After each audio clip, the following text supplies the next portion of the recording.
Lydia MacMillan. Lydia MacMillan. This name is on the front page of all the nation's newspapers today because today the life work of this great woman is being crowned in New York. We take you to the dedication ceremony of the MacMillan Orphanage for Blind and Crippled Children. You now hear the Deputy Governor of New York State. In this era of destruction, we are inclined to forget that higher than all the flags of embattled nations, the flag of humanity still flies. It flies above us today from the rooftop of this building. Today, this great haven opens its doors to the blind and orphaned children of our country. This institution is not built of stone and mortar. It was reared out of a human heart that has given itself to the service of mankind. Lydia MacMillan, it shall be our privilege and honor always to serve the flag you have raised.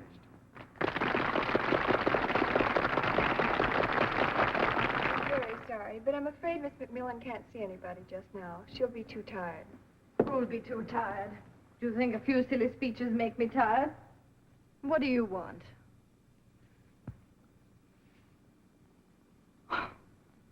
Blow me down. I'm amazed. It's Michael Fitzpatrick. Golly, this is worse than the speeches. I must sit down. Lydia, may I with all my heart and the rest of the world... Moses on the mountain, man. Are you going to give me another speech? Sit down. Trudy, leave us alone. This is an old beau of mine. Take a good look at him before you go. This is how your young man will look in 40 years. You haven't changed? It's one reward of being a spinster. You don't change. You decompose, but you don't change. Michael, your vest is unbuttoned. Yes, it feels better unbuttoned. If I'd married you, you wouldn't have gone around with your vest unbuttoned, with a bit of string on your coattails. Maybe I should have married you. No, Lydia, you've done much more with your life. I always expected to hear of you marrying. You didn't, did you? Too much vision and not enough allure. Oh, nonsense. There were 4 of us that I know of. 4? Bob, Frank, Richard. What about me? Of course, of course. Yes, Michael, 4. Now that you've seen me, do you suppose it would start too much gossip if you and I were to meet now and then and hold hands a little with the past? I still like to set tongues a-wagging, Michael, but I'm busy till Wednesday. Call on me Wednesday, and don't bring a chaperone. Remember Granny's cry, Michael? Once aboard the lugger and the gal is mine. Aboard the lugger Wednesday. Goodbye, Michael.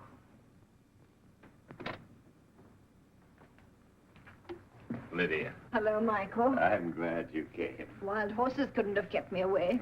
All I've been thinking of for 3 days. Come along. I've got a little surprise for you. Michael, you have a devilish look in your eye.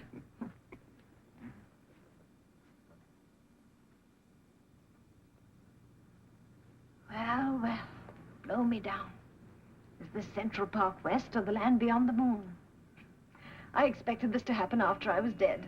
To turn a corner and find you all seated together on a cloud strumming harps. Gentlemen. This was Michael's idea. It's wonderful, Bob. I'm enchanted. Providing you're all real and not ghosts. Speaking for myself, Lydia, I'm just as real as I ever was. It's positively eerie. But tell me, what are you doing in a dinner jacket at this hour? I'm the manager of a nightclub, and I double in brass as bouncer. Bouncer? Yes, that's where my football training still comes in handy. Oh, you frightened me, Bob. You always did. The male rampant. Oh, the same vibrant, overpowering Lydia. Dear Frank. Oh, I can see you now as I always did, with every beat of my heart. I never missed one of your concerts, Frank, if I could help it. Yes, you have always liked my music. I've remembered that when I played. I've always thought Lydia loved the sounds I make. They are the part of me she loves. Hey, no fair, Frank. No courting until after we've had some tea. Nonsense. I want to hear everything. Everything we've thought about each other for 40 years. Oh, I've had only one thought, chiefly. Why didn't you marry me, Lydia? You're stealing my stuff, mister. I've wondered that about myself 1,000,000 times. You're gonna go right up to the altar and she evaporates. Out of my life, too. Out of all our lives. Suddenly and forever. Was there a reason, Lydia? Yes. What was the reason? I think we're old enough to be very honest. Ah, that can mean only one thing. It was a man. Someone you loved. Yes. I'm surprised he isn't here. You mean Richard? I've sent for him. He still may come. So there is a missing ghost named Richard. I knew it. Never tell a man the truth until after 90. Tea. Some more skullduggery. So you forgot Granny's grog, huh? Oh. Ah, lovely. First cup of tea you ever gave me was June the 30th, 1897. June the 30th, 1897. Sounds like a very important date. What was it? Gettysburg, Manila Bay? Ah, I remember. It was the date of my Your first ball. Please, Dr. Fitzpatrick, I remember it all perfectly. I was very young, a trifle half-witted, but quite pretty, I'm sure. Yep, you were a knockout. Prettiest girl in Boston. I won't argue. The past always improves. It's about the only thing that does. Do you remember the beautiful white dress I wore that night? What do you mean, a white dress? Why, it was a blue dress. It was a pink dress. I ought to know because I've kept it in a closet. Here. There was no beauty in the world that day, Lydia, but yours.